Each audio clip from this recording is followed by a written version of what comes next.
the garden that remembers me. They say we each begin with a quiet place inside, a stretch of untouched soil where the heart can lead and the mind can move without hesitation. I used to know that place. It lived in me like a gentle clearing, a peaceful garden of thought and stillness where my inner world could unfold without interruption. But presence is a delicate thing. It doesn't disappear all at once. It changes slowly. It thins. It loosens. It slips away in tiny shifts, like the way my thoughts began to race before I even noticed they'd sped up. It drifts to the edges until you realize you've been living far from your own center. Then anxiety arrived, a restless visitor pacing the unguarded gates of my awareness, dropping frantic questions into the darkness. What if I fail? What if things don't work out? What if they leave me behind? And because I wanted to keep the peace, I gave her my full attention, feeding her panic, scanning the horizon for danger, trying to answer all her questions until I felt completely eroded.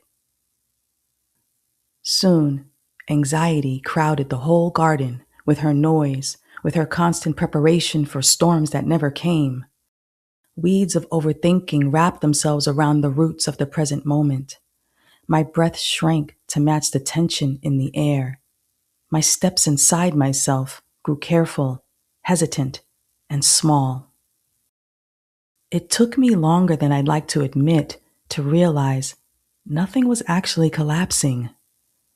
I was simply forgetting that this garden was mine to tend, and it was calling for care, for boundaries. It was calling for me. So I paused inside myself, long enough to feel the ground firm under my feet, long enough to notice what had been growing without my consent. And in that pause, something remembered. Clarity rose like a soft light. I realized I didn't have to welcome every stray thought that wandered in. I didn't have to rearrange my inner world for every passing worry. I could let them hover without letting them consume the air.